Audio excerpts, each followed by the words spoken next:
Let's take a look at commissions and tips today. What are they? Well, let's go out of order here because we don't have to follow it exactly the way it comes up. Tips, sometimes we call it gratuity.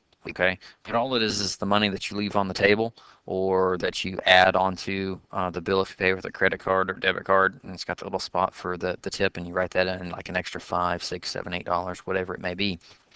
That's what you leave for the waiter or waitress. And it's a little bit different at all the restaurants, but we're not talking about when you go to McDonald's. We're talking about when you go to IHOP or when you go to Texas Roadhouse or a few other restaurants where the waiters and waitresses will actually bring you your drink to the table. They will bring you your food to the table. They will keep asking, do you need anything? Do you need a refill? That's the type of service that we're talking about, and we leave a tip for those people. 15 to 20% is the normal tip. Okay, you can leave more, especially for great service. A lot of times people like to say, I'm not leaving a tip because the service is horrible. Please keep in mind that all the waiters and waitresses that I know make hardly anything on an hourly wage. It's probably only a couple of dollars. We're not even talking minimum wage. So they rely on these tips as their livelihood. So please remember that. Now, let's take a look at Jenny. And let's see here. I can get that out of the way. Jenny waited on this large table of about 7 or 8 people there, and they ran up a bill of $106.23. But Jenny did awesome. She kept them with their beverages filled up at all times. The order got to them without being messed up because Jenny actually caught a mistake and had them fix it before she brought it out. So she was like the perfect waitress.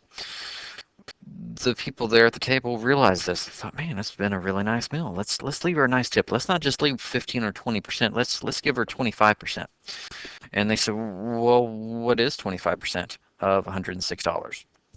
And you know the drill. We have to take this percent and we change it to a decimal, and then we multiply it by the total, and the resulting answer that shows up that you have to round to, to the nearest penny, would be $6.37.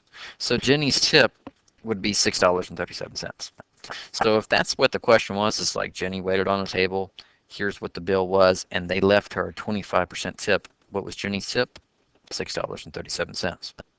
Now, if we change the question, and this is where it causes a little bit of confusion, if we change the question and we said, okay, the people that went to the restaurant had $106.23 before the tip. They decided they wanted to leave a 25% tip for Jenny. How much money did they spend? How much was their total cost? Well, that's not too much more difficult. Basically, there's Jenny's money. Let's actually make that Jenny's tip. Is actually just going to be combined on top of that bill. So it's the bill and tip together. That's your total cost, and it'll be $112.60. Okay? So just read the problem very carefully. Don't just go charging in there because these tip questions can be a little tricky depending on how they word it.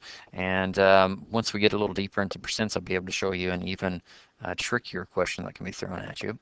But that's pretty much 90% of the tip questions that you'll get.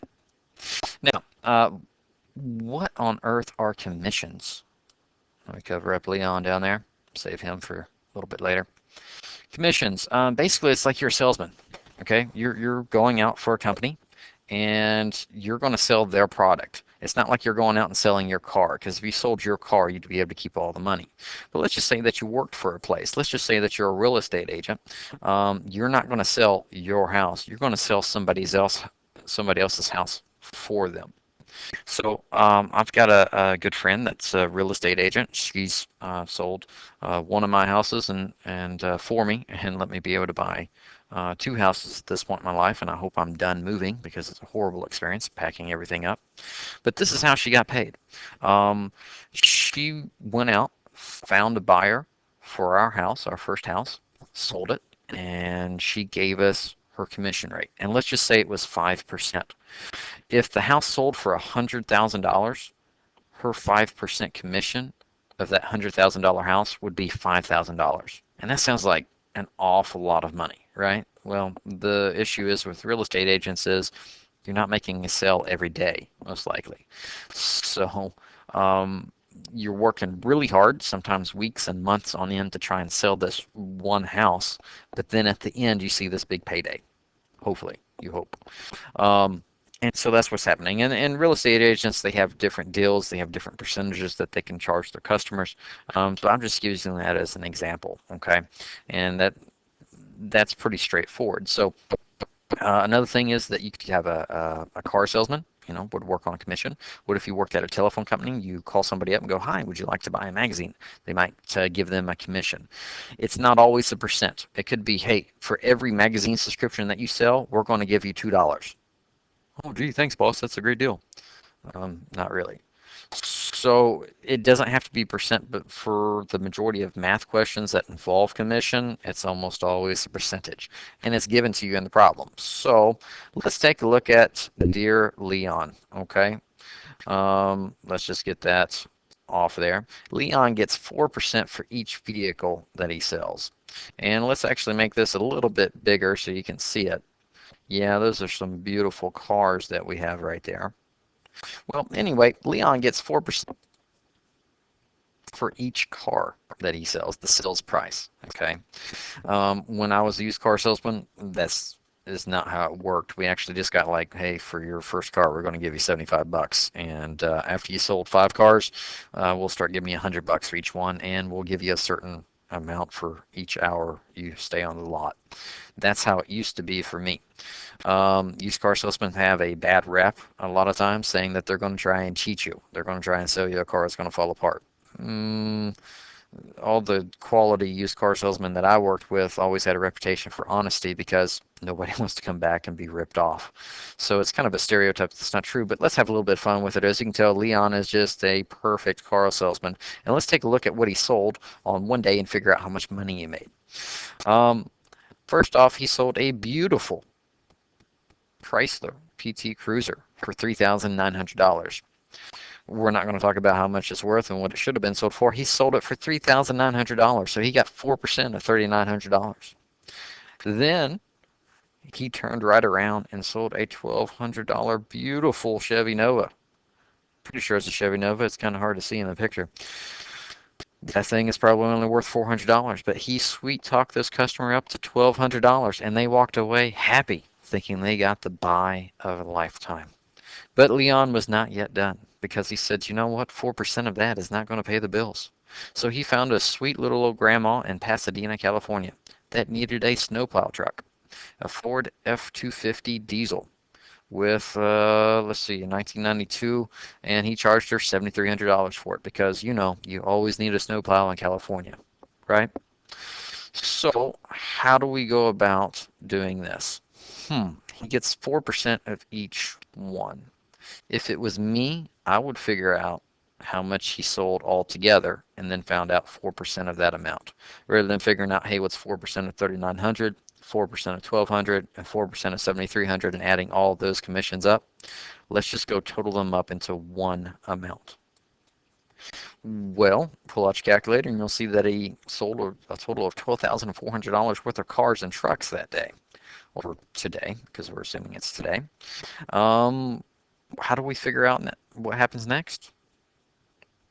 Simple. What is 4% of $12,400? And you know the drill. You take the percent, make it into a decimal, move the decimal place over 2 spots, and just multiply it by the total. And it actually comes out to be $496. So Leon, hustling his way through the day, pulled in about $496. Now he's not laughing all the way to the bank. I mean, that's before taxes, that's before everything else is being held out, Social Security, etc. So he's not massively rich. However, I will say this. If he is able to bank that every single day and he works 5 days a week and he doesn't take a vacation, he could basically be pulling in almost $130,000 before taxes for the year. Okay, and that's selling Novas and Chryslers and everything else. Um, is he really going to do that? No. If you're a car salesman, I'm talking from experience, some days you might sell three, and then for the next 3 days you may not sell any. Most car salesmen I know sell anywhere from about 7 to 15 cars a month on average, and a good month would be about 20 cars, and that's in a smaller market. And also, again, like I said, the commission in real life is not normally based on percent. It used to be that way way back in the day, but car dealerships are not making as much money as they used to, and so they're having to be more and more careful. And so honestly, you've got car salesmen that are probably making about 20 something thousand a year unless you have an established car salesman. So I would not latch onto this as the dream job for you to get into. With real estate agents, you can make a lot of money that way. However, you're also going to have a lot of struggling real estate agents. Um, so, be careful. Look into it before you jump into it. If you got any questions on commissions or tips, let me know. If you found a mistake in the video, send me an email and I'll fix it. Thanks.